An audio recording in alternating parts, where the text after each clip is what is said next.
I was just thinking that we've reached the point where there is essentially no living American who is not part of the Dr. Seuss generation. I mean, there is no the Dr. Seuss generation because it's just about everybody who's alive right now. The first book, I think, is in 1937. But, I was born in 1954, and certainly for my baby boom generation, my rapidly aging baby boom generation, we were saturated in Dr. Seuss. It's almost impossible to think of a person who wouldn't recognize the meter and some of the imagery, some of the words. I used the word nerd in my newsletter yesterday, and I suddenly realized it's actually, I believe, first ever used by Dr. Seuss, maybe not exactly in the way that it gets used now. Think about The Grinch, The Cat in the Hat. Think about that meter. I recently wrote a piece for Hearst in which I kind of turned the Mueller report into Dr. Seuss meter. But, I didn't have to tell anybody what I was doing. It was the most popular thing I've written since I moved over to Hearst. The Funny Times just reran it. Everybody knows exactly what you're doing. You don't have to explain it at all. That meter, that style of rhyme, it's in all of us. It is part of our DNA at this point. So we're going to talk about him today. We're going to talk about him to his biographer, to one of his collaborators. And then we're going to talk to a philosopher about what could be derived philosophically from the work of Dr. Seuss. I think probably the biographer would say that Dr. Seuss would say nothing. But let's find out more about that because, in fact, with us right now is Brian J. Jones, author of Becoming Dr. Seuss, Theodore Geisel, and The Making of an American Imagination. This is a comprehensive biography of the man who became Dr. Seuss. Thanks for joining us. Hi, good afternoon. I'm glad to be here. Thanks for having me. So, one of the things that we do with anybody like Dr. Seuss, assuming there's anybody like Dr. Seuss, we want to look behind and see if we can see how much does the man resemble his work? What are the defining moments that turn him into who he became? Did he have some profound psychic wound that shaped him in a certain way?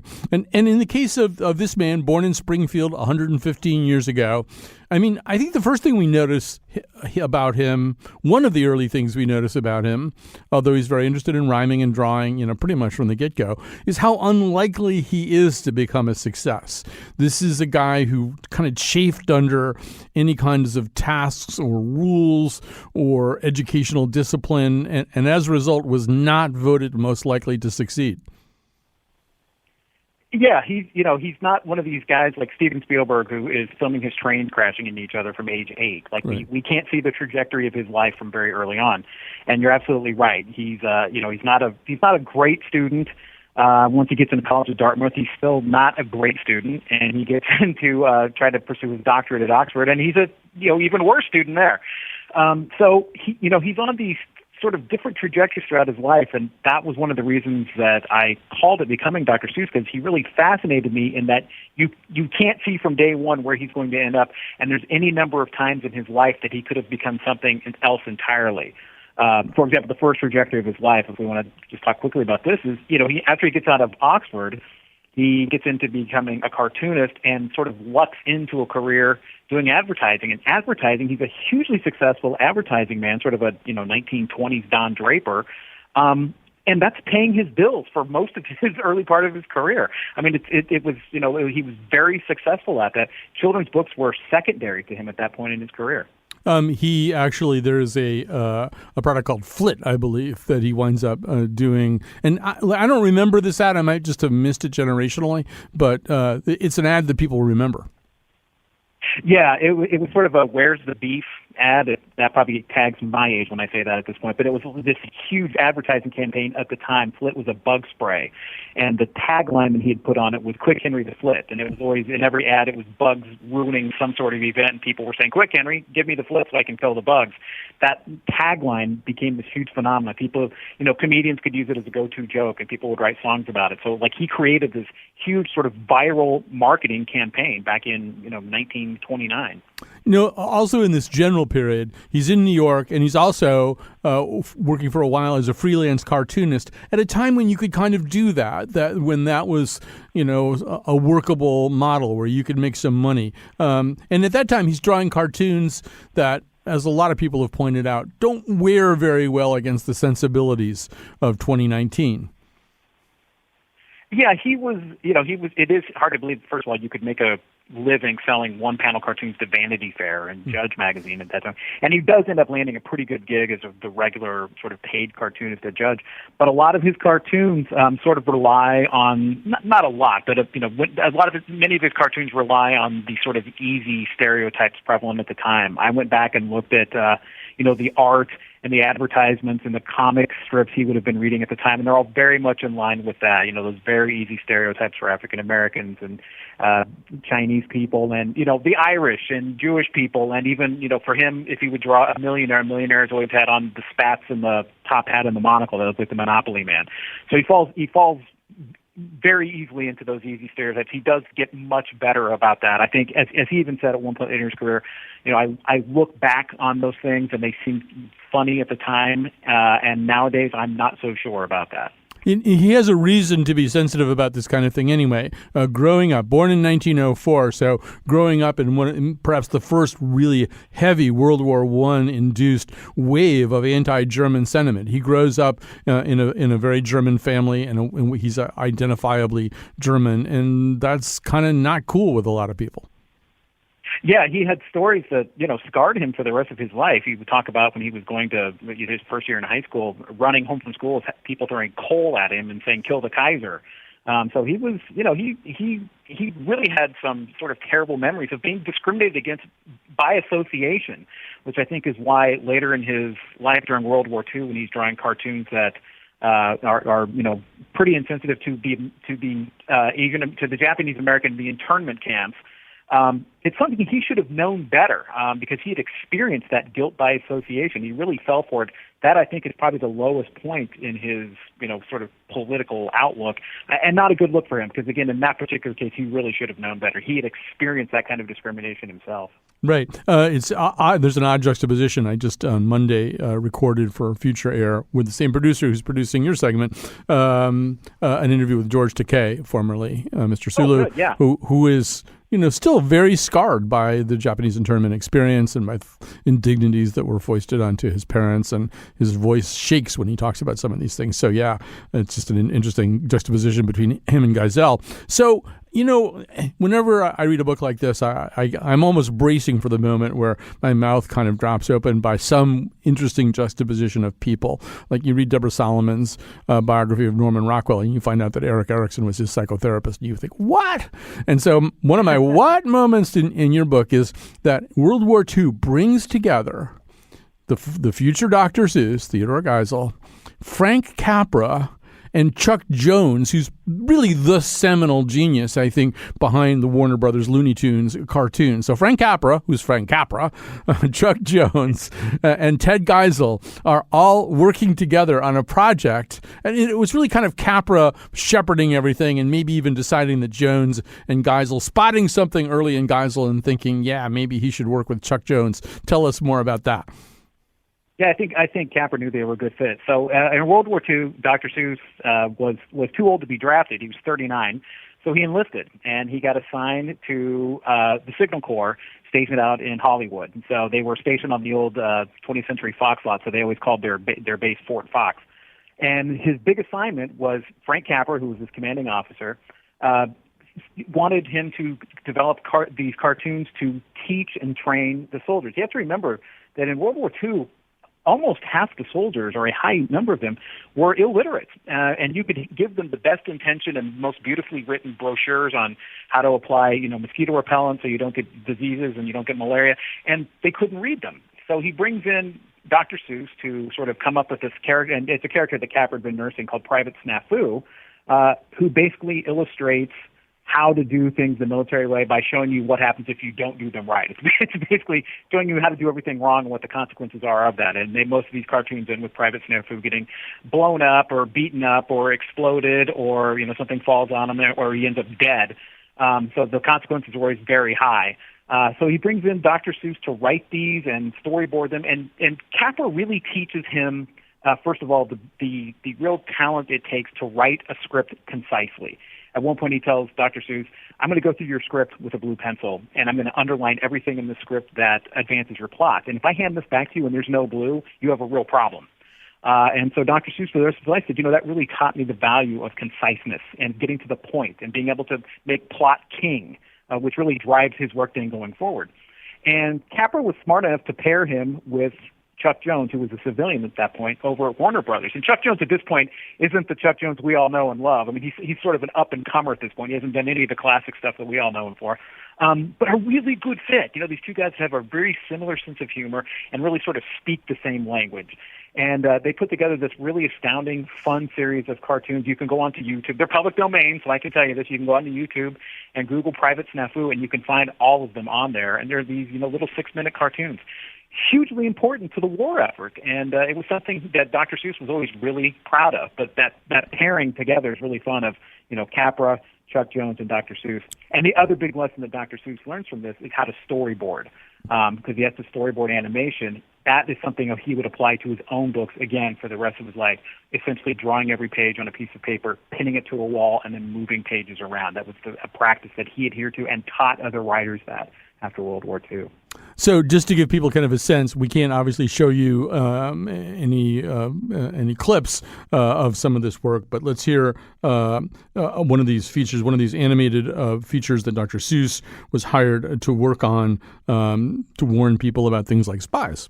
I just learned a secret. It's a pip. But the enemy is listening, so I'll never let it slip. 'Cause when I learn a secret, boy, I zipper up my lip. I'm a sound and silent soldier, just as steady as a rock. Here's to my little secret, with its chain and padlock.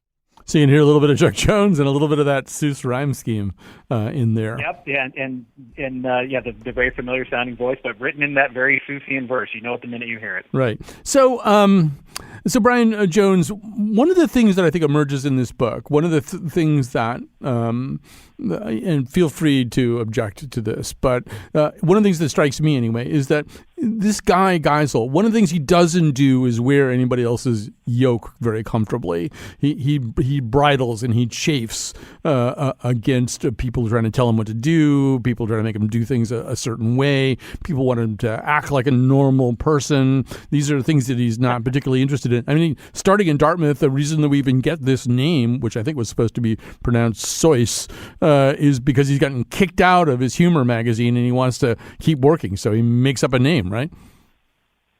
Well, typical of Dr. Seuss, it's too good of a story to not use. It's not quite true because he's been using that pseudonym for a little bit.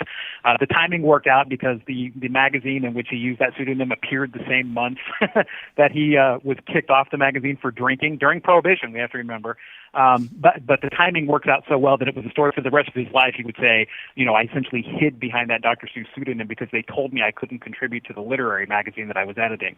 There's a grain of truth in there. He couldn't contribute. What he actually started doing was not signing anything at all. Mm-hmm. But the very first Seuss signature does show up that month that he, again, is suspended essentially for drinking. You got to remember, it's the height of Prohibition. He's the son and grandson of very successful German brewers who have kind of lost everything because of Prohibition, but you could never entirely take the brewery out if the brewers get there. I guess not. So there's also a way in which that same yoke and bridle can kind of be the grain of sand that produces the pearl in Seuss's work. I mean, for example, if I understand this correctly, The Cat in the Hat, which, I don't know what we're going to decide his signature work is, but The Cat in the Hat is about, as big a deal as it gets. It really kind of arose from this list of 250 words that he was required to use, which he didn't like, right? He didn't like having to deal with that, but somehow or other, explain what the 250 word thing was. Sure. Yeah, did not like the limitations of that. He was essentially and this actually is the moment, I think, in his entire career when he finally becomes the full-blown Dr. Seuss, what we think of that. Because he's 50 years old, and he has not really had a major hit yet. Advertising is still paying his bills at this point. He's had, Horton Hatches an Egg and Horton Hears a Who. These books that we all know and love, hard to believe now, they weren't selling enough that he could live off of them, so he's still advertising. But the Cat in the Hat project is the one where he's challenged by educators, essentially, to write a primer that kids can't put down. So he's competing against Dick and Jane. So he's challenged to write a book that a first grader can't put down. But the catch that he has is, Dick and Jane, even if they're terrible and they appear to be living these lives of quiet desperation that kids thought were so boring, there's at least a pedagogy behind them. You've got a word list, an educator-approved word list you have to adhere to, and it's about 350 words for first graders. And so they tell Dr. Seuss, you can write us a kid's book, but you can't use anything that's not on this word list. So it takes him about a year of just staring at that list to figure out what his story is going to be. And he finally says at one point he was going to just throw the thing across the room, be done with it, but decided to make one more pass and figure out if there were at least what his first two words that would rhyme, that would be his story. Once again, that's him telling a great story that doesn't quite land, because tall ball was actually the first thing that rhymes. Unfortunately, he didn't go with that. But cat and hat were the first words he found that rhymed, and he liked sort of the sound of them. So that gave him his subject and his topic for the book. It still takes him another year to write the book then after that, because again, he's hamstrung by this straitjacket of a very limited vocabulary. There's no plurals on it. There's no possessives. It's very much verb, noun, not a lot of adjectives. So he really has to play around with this. And when you look at the final book, watch what he's doing in here, because there's a lot of repetition going on. Sometimes he's rhyming words with themselves. There's one moment when the cat gets up on a ball and starts juggling, and he starts juggling, a little man in a boat in a car, and it's the opportunity for Dr. Seuss to sort of download all the words off of this list and get as many of them on the page as he can. So he's doing some really clever things with this limited word list, and he does end up using, I think, about 250, 280 words from that list. Really, really hard, but it ends up being the juggernaut book that he needs. That's the book that is such a huge success that he can finally become Dr. Seuss full time. And he always said the rest of his life he was so proud of that book because it also shoved Dick and Jane right out of the classroom. Well, yeah, I mean, it did, although I can say that having been an elementary school student starting around, 1960 or so, school librarians and teachers were not in love with Seuss's books a lot of times. It struck them as kind of cartoony. And in the case of Cat in the Hat, and we should talk about this briefly, there's something very subversive about Cat in the Hat, right? This is not Dick and Jane, who are the products of this ill-advised post-war sunniness, this kind of Eisenhower era of good cheer. You get these kids who really, get inveigled into doing something wrong by this very chaos-sowing figure, and they're constantly being remonstrated with by a fish. The fish is like the only moral authority in the entire book, and then they hide the whole thing. It's like Risky Business. It's like the movie Risky Business. Like they clean the whole thing up. And so we trust you, Joel. Yeah, exactly. We trust you, Joel. So this is. I don't know I don't know what else was out there, but it strikes me this is nothing like any piece of children's literature in the late 1950s. No, and again, that's why I think it was such an explosion in both the classroom and in kids' books in general, because it didn't look like anything else for the very reason. I mean, the cat comes in and he's the Lord of Misrule. I mean, this is chaos coming into the household. And before that, again, the book you'd had before, Dick and Jane on the teeter-totter and kicking the ball, and the ball is red, look, spot, look. This doesn't look like that. It doesn't sound like that. And it is just, the book itself is just, it's fast-paced. The cat's feet, if you look at the book, are never on the ground. He's always moving. It's just absolute chaos. I mean, it's essentially rock and roll in children's books, in 1957. This is about the same time, Buddy Holly's coming out. So you've got rock and roll here in these kids' books now. So I think that's one of the reasons educators are like, no, we're not so sure about that. So they didn't put Cat in the Hat in the classroom at that time, but parents went nuts for it because it was a book they could read with kids, and it wasn't boring. And you didn't have a lot of really exciting books for kids at the time. You asked a little bit about what was out there at the time. You didn't really have a lot of creator-driven, sort of character-driven books. You had Ferdinand the Bull was out there, and Eloise was out there, and Curious George was coming around. But this is the first time you've got this very distinctive character who just comes in and just, like you said, makes a gigantic mess, cleans it all up, and they're out of there, to the point that some people even debate whether the cat was actually real. Right. and he does call the fish his version of Cotton Mather. Right. You're right. The fish is the conscience of the book in there, saying, you can't do this when the parents are at home. But then cleans his mess up and out he goes. So it just, again, it didn't look or sound or feel like anything out of there. This, again, is rock and roll in the kids' books world. Right. I think Sendak at that point is drawing his Little Bear books. He's not going to get wild and crazy for a while. No, not yet. That's for sure. So I mean, a couple of points worth making. So that there's a little bit of Geisel in The Cat in the Hat. This is a guy who, the more that you tried to control him, the more you tried to get him to act like a normal person, or later on in his life when his wife is trying to get him to quit smoking because he's a very heavy smoker and he's getting kind of old and it's dangerous, it almost seems to impel him to smoke even more or find various ways of getting cigarettes when she's trying to keep them away from him. But I want you to tell very quickly a story from that later period of his life. This is the story of the benefit, I think it's at a Neiman Marcus in San Diego, where he's expected to mingle and be a normal person. What does he do? Yeah, instead, first of all, he's bored to tears with crowds by that point in his life and standing in line and doing the grin and grab and the handshakes. He disappears, and they find him later in the shoe department changing all the price tags around on all the shoes. So, with, again, no clear regard for the norm or for the process in there. No, Lord of Misrule in the shoe department. Absolutely. I think the other thing that's important to mention is he didn't have kids. He didn't really express a great fondness for children, generally speaking, and initially didn't want to be doing children's books, right? He really thought that was kind of a step down from what he envisioned for himself. Yeah, it does take him a while to come to an understanding, or at least convincing himself that writing books for children is something that any self-respecting grown-up could be doing. It takes him a bit to get there. And again, he gets into writing kids' books not because of some huge compelling need to tell stories for kids. He gets to that later. But because there's money on the table. He's got a very successful advertising contract with Standard Oil to do the Flit campaign that prohibits him from doing a lot of things, taking a lot of outside work, but kids' books are not on that list. So he does end to think that I saw it on Mulberry Street because he's not prohibited from his contract for doing that. So that's sort of how he starts his career. Once he gets into it, there's a big moment in 1949 where he's asked to teach a writer's workshop at the University of Utah. And it's the first time he's really asked to put down in writing why he does what he does. And I think that's the moment where he's just come out of, World War II, and Capper's put a lot of stuff into his head about storytelling, and, Chuck Jones has talked to him about storyboarding. But it's the first time he starts putting it down on the page and really comes to appreciate, this is really hard work.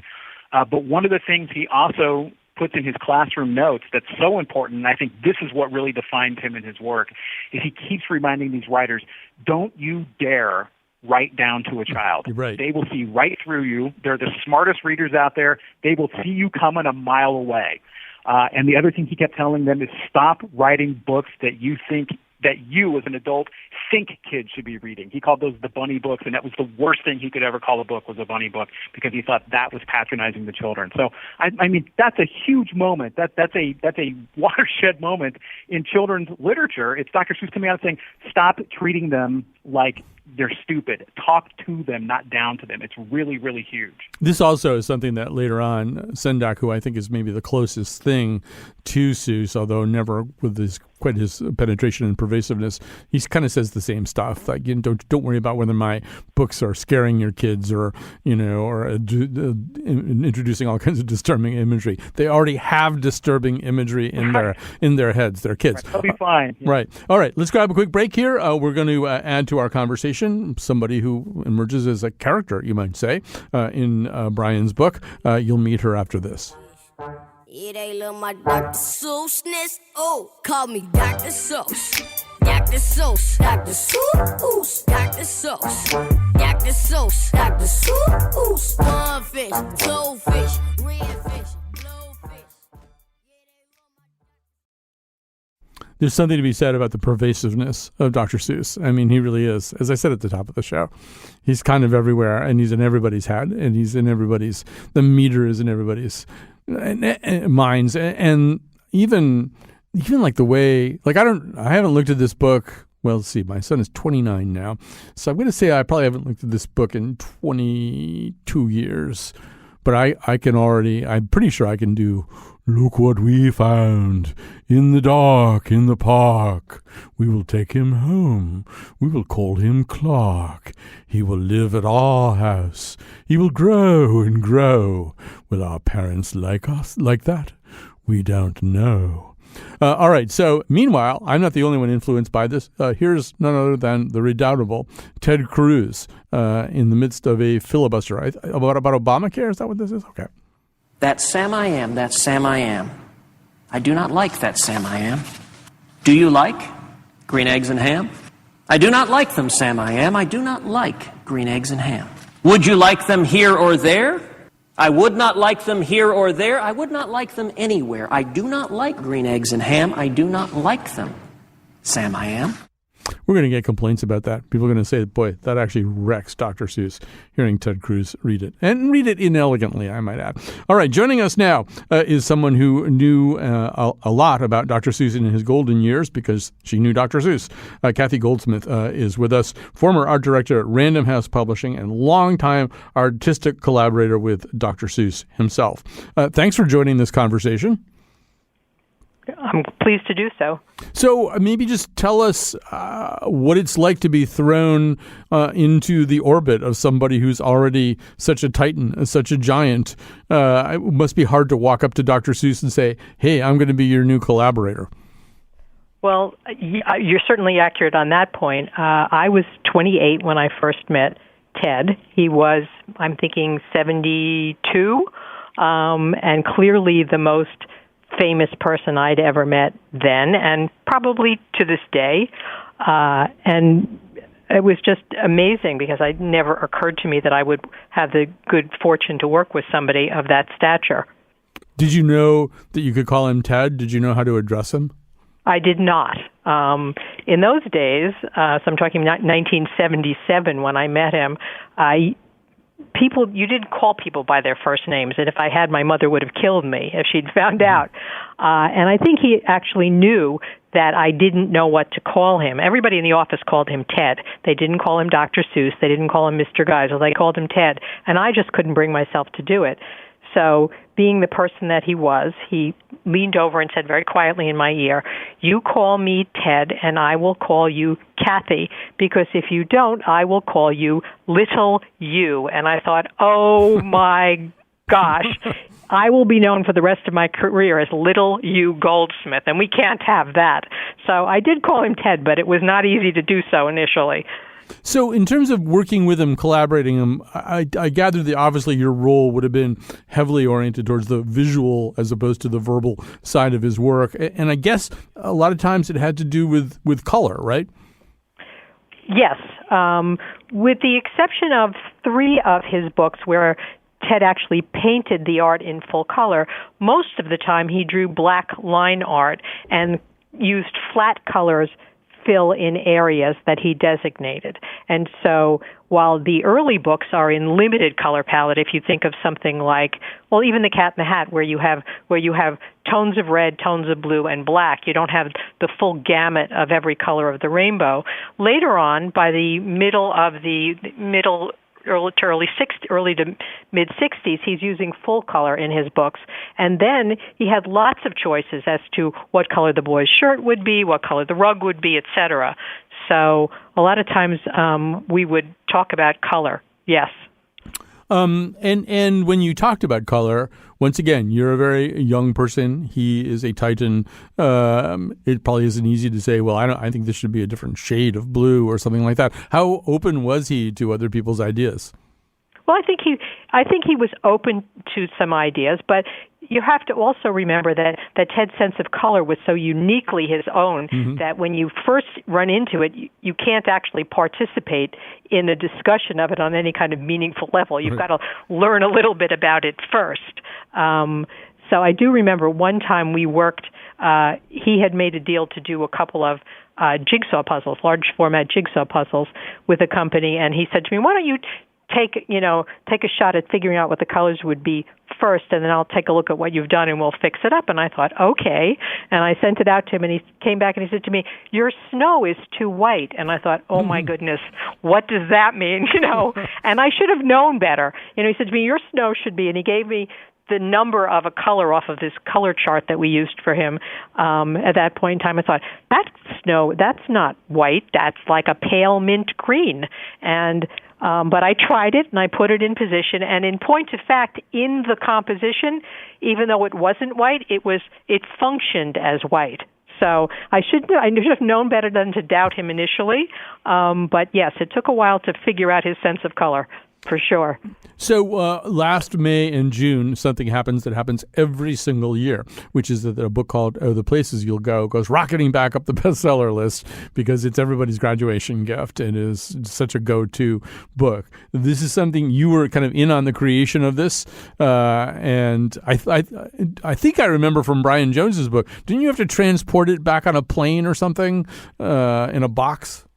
I actually did bring the line art back with me from California. Ted we need to limit what I claim that I had to do with that book, sure. Because in point of fact, Ted had written the entire book and he had drawn the entire book, but he was sick at that point in his life, and I think he was not well enough to bring the book into New York as he usually did, and he asked whether I would come out and stay with him for a couple of days while he finished up the color. I think he thought he wasn't going to actually get there himself. He was that ill at the time. And so I did. I went out to California and I stayed at the house with Ted and Audrey, and we worked on, I would say, maybe the last third of the color choices in the book. But a lot of the book was most of the book was done when I arrived there, but I did help him with what needed to be finished up, for sure.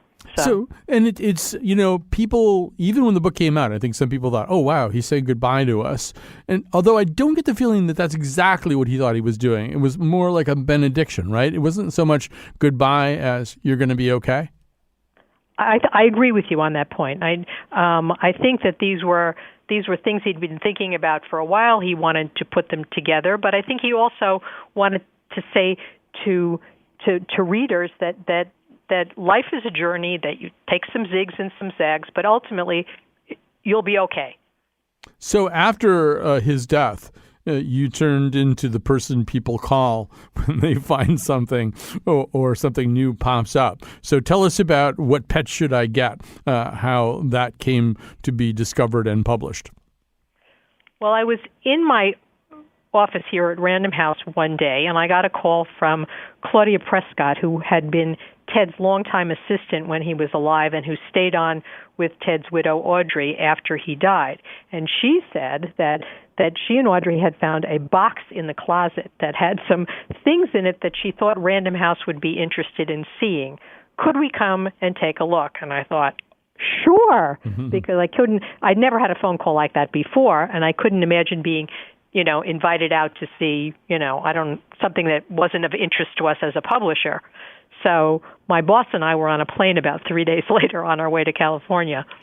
And this is a book that seems to date back or have some kind of affinity for the brother and sister we meet in One Fish, Two Fish, Red Fish, Blue Fish, right? Absolutely. I'm thinking this book actually maybe came first, because it's a more straightforward book. It talks about real pets initially. It's talking about kittens and puppies and birds and fish and maybe a frog, etc. But towards the end, Ted spins off into a little riff about some made-up pets that he might get. And I think, in point of fact, he got so taken up with the idea of made-up crazy, fantastical animals that they became another book, which eventually became known as One Fish, Two Fish. But clearly, the kids are the same kids. They look the same. Their clothes are the same. So I think they actually started out pretty closely paired. Right. In talking to Brian Jones, there just wasn't time enough to go through this, but he grew up in Springfield, not too far from the Forest Park Zoo, and it seems as though that zoo stayed with him, and this idea of exotic animals who weren't doggies or kitties stayed in his head for a long time. Didn't he even try to make sculptures of imaginary animals? Yes, he actually had a number of them in his studios at the house, where he would take antlers and bones and assemble them with other things to make fantastical creatures. So, all right. Well, I'm holding now in my hand something called Dr. Seuss's Horse Museum, and I have to say that you are lucky to have that. Right. So we have to say it's coming out in when? September? the first week in September, yes. Right. Now, it doesn't look like a Dr. Seuss book in the sense that, first of all, it's illustrated by Andrew Joyner. But so tell us, what is it? What is this book that I am holding in my hands? Well, that also comes from something that was in the same box as One Pet. What Pet Should I Get? It was the beginning of a manuscript which was known as Horse Museum, and as opposed to What Pet, where Ted left us a complete manuscript and complete line art. In this case, it was just some sketches and some notes about a museum that he imagined, where all the art inside were horses. And what did this tell us about visuals, etc.? And what did it tell us about art and about seeing and about creativity? We've always thought, since we saw it the first time, that it was something that we would want to develop, and I'm happy to say we finally did. Right. So it is. It's a kind of a walk through the world of art. Horses, I don't know why he chose horses, but we just said he liked animals. So you get to see what Jackson Pollock's idea of a horse is, for example. So before we go here, I am told, without actually being told the entire story, that you have a story that involves Dr. Seuss and a lime. Tell us about the lime. Yes. After I was in California when I was working with Ted on finishing up the Places, I came back to New York. I brought the art with me on the plane, and we started to doing the work that you do before a book is published, doing the color fill and seeing proofs, et cetera. And I get a package in the mail one day, and I open it up, and it's a little tiny, looks to me like a jeweler's box that you would hold a small ring or a pendant in. And I thought to myself, oh my God, I cannot accept jewelry from him. That, we work together. He could send me an address book or something like that, but not a piece of jewelry. And I should have known better again, but I opened it up, and inside of this jeweler's box was not a piece of jewelry, but one tiny, perfect miniature lime. Because when I had been in California, around his pool, Ted had a number of miniature citrus trees.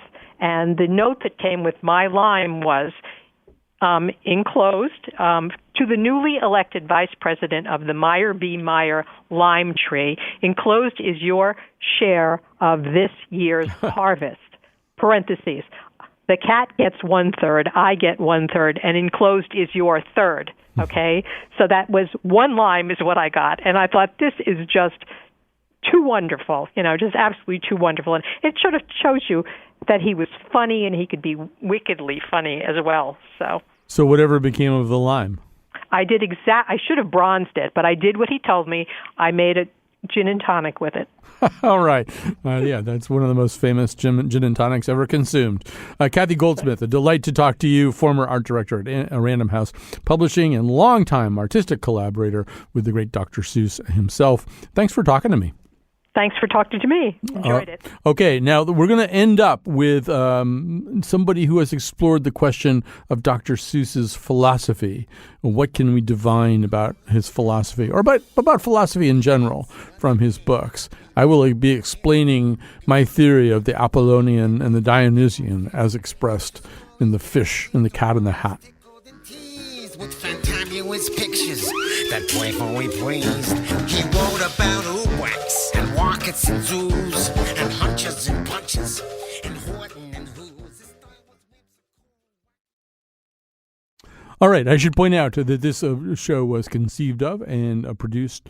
I should be doing this in some kind of meter, but I didn't get around to that. So Josh Nalea is the person who conceived and produced this show. I think I see Jesse Steinmetz over there on the phones, one of our great interns this summer. Kyone Wolf, as usual, is on the board, making the show sound great, picking on all that terrific music you're hearing during the breaks as well. Joining us now for our final segment here is Jacob Held, professor of philosophy at the University of Central Arkansas and author of several books, including Philosophy and Dr. Seuss, The Things You Can Think. He's also the editor, most recently, of More Dr. Seuss and Philosophy, Additional Hunches in Bunches. Jacob Held, welcome to our show. No, thank you very much for having me. So let's start with the title of that first book, the Things You Can Think. It's obviously a play on the Places You'll Go, the book we were talking about at the end of the last segment. So what do you see there as a philosopher in that book? I think it may be different from what I see, so let's go.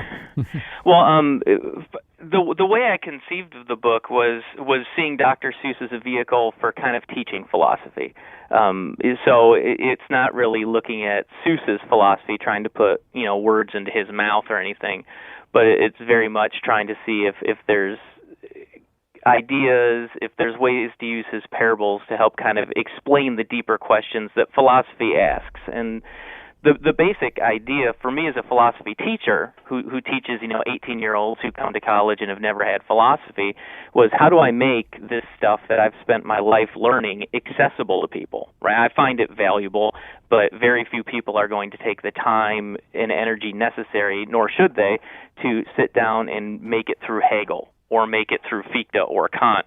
And so how is it that I can make that accessible to people? And reading Dr. Seuss to my kids, remembering it from when I was a kid, a lot of the important stuff that you want to do with philosophy is in there, right? A lot of the questions about the meaning of life and how do you treat people and how do you deal with people and what can you know, all those basic philosophical questions are played with in Dr. Seuss, and I thought, well, this is just an easy bridge, an easy narrative to kind of bring the headier, more esoteric, almost obscuranist philosophy to make it accessible to people, which it should be. Sure. So All the Places You Go is written near the end of his life. He actually thinks he's dying. He winds up living a few more years than that. But so it could be viewed as summing up what he's learned so far. If so, what has he learned so far? Or what would you teach from that book? I grant your point that he probably didn't put anything in there that he necessarily thought was a work of philosophy. As a philosophy teacher, what would you teach from that book? I think the important thing in there, and you see the theme in several of his other works. So you've got I Had Trouble in Getting to Sala Salou, or Did I Ever Tell You How Lucky You Are? These books really take a human being, take a person, and basically give this narrative of life's going to be hard, and you're going to have all these failures, and you're going to suffer, and there's a dark part in the middle of all the places where you can go where he's talking about how lonely you're going to be, and that's going to be like your life is going to be lonely and in this waiting place. And I think what's really the crux of that, or the other ones I mentioned, is near the end, where it's now how do you respond? Now, how do you respond to failure? How do you respond to suffering? And the response is similar in all his works. It's that phrase at the end of the Places You'll Go, which is, you're going to succeed 98.75% guaranteed. The idea being that the success of your life isn't measured by fame or money or any of these other things. It's measured by how you approach it and how you continue through the difficult times, and it's about integrity and honor and these kinds of issues. And it's a very ancient message. I mean, it's Platonic, it's Aristotelian, it's Stoic, and I think that's good. It's good for people to understand life as a narrative in that regard, and I think that's probably what he's playing at. Although the book has some philosophical detractors who see it almost as this kind of Ayn Randian affirmation of self-determination and individual supremacy. There's that, wherever you fly, you'll be best of the best. Wherever you go, you will top all the rest. I mean, there's also kind of a Lake Wobegon problem in there. Everybody can't be the best of the best. Yeah, well, and he does say, except when you don't, right?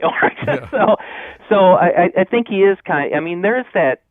It's the same, and as I mentioned the other story, I had troubles in getting to Sala Salou, right? He ends that one with, I've bought a big bat, and right, my troubles are going to have troubles with me kind of thing, which is this very Nietzschean, self-deterministic kind of message about you're, as an individual, going to conquer these things. I don't think that's necessarily, I was going to say necessarily bad, but I don't want to necessarily make Ayn Randian and bad synonyms, right? But actually, on this show, you're allowed to. But go ahead. You have to live your life. So I'm treading lightly here. But I don't think there's anything necessarily negative about pulling in that individual integrity, right? I think that's important to say is you do have to make choices. Now, the world's going to happen to you, but you do respond how you respond. You determine your response. You determine your attitude. And I think that's important. And he does set up failure and suffering in there. So he's not this kind of you're going to conquer everything and you should be in charge and right in this John Galtian kind of way. I don't know whether, if I were a philosophy professor, first of all, I probably wouldn't be very good at it. But second of all, I would want to teach Cat in the Hat. Because to me, that's a really interesting one. It's one of the few times that Seuss, he wasn't really comfortable imputing a lot of philosophical content to what he did, although he did say that the fish in Cat in the Hat is his Cotton Mather. Cotton Mather being this kind of censorious, Puritan, divine. And this is an interesting clash, right, of the Dionysian Cat in the Hat and the Apollonian fish. And there's also kind of a synthesis, ultimately. There's a way in which you have your fun, you clean it up. Maybe you can find some way of fusing these two opposite strains in the human condition.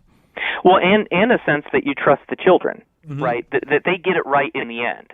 So the cat comes in and he's chaos, right? He's obviously the Dionysian. He's just a free spirit. He's gonna, show them how to just throw out all the rules and do whatever they want. And the fish is obviously then Apollonian, right? The fish is saying, here's the rules, don't do this. The interesting thing in that is there's that message that you do need the synthesis, that the kids learn to be fun and creative and to not be just dour and sad on a rainy day. But at the end of it, right, the kids are like, but this needs to be cleaned up. This needs to, right, there needs to be some sense of responsibility about it at the end. So you don't have to, be the fish's, right, censorious kind of nature. You don't have to just not do anything, but you do have to have bounds of it, right? And I think that's probably the synthesis in there. But there is an interesting idea there about trusting children, which as a parent of 3, I don't think we do enough, right? We live, thankfully, in a fairly safe, most people that are probably listening live in a fairly safe and secure world where your kids probably aren't going to have horrible things happen to them, right? Hopefully, if you leave them alone or what have you. But we try to overregulate. We try to schedule all their minutes, everything they do. You hear about a parent leaving a kid at a park and having child services called on them. And there's a sense in which you go, most things come out in the wash. They're really okay. And so trust the children, right? Let them do their stuff. Let them be weird. Let them be creative. Let them be, crazy. They'll figure out what's important and what's not in the long run. They know what matters.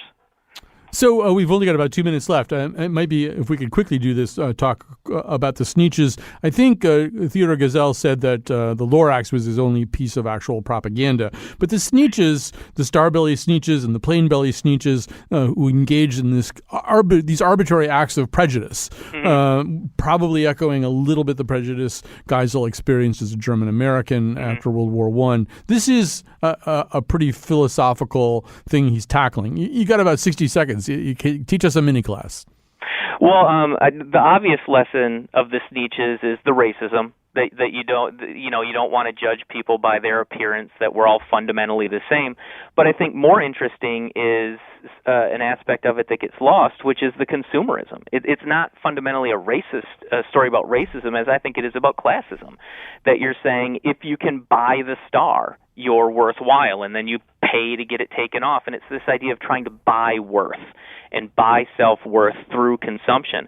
And I think there's an interesting, even if he doesn't intend it, an interesting almost Marxist strain to that thinking, this idea that you can't consume value, you can't consume self-worth, that to commodify it in this way is going to ultimately make you a victim to the charlatans who are trying to sell you that image.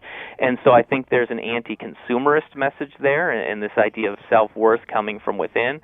So there's the obvious on the surface of it, the racial component to the story, but I also think there's the consumerist one, which both ultimately come down to this idea of integrity and self-worth. Jacob Held, I gave you 60 seconds. You delivered. The author of Philosophy and Dr. Seuss, The Things You Can Think. Also editor of More Dr. Seuss and Philosophy, additional Hunches in Bunches. Go have lunches.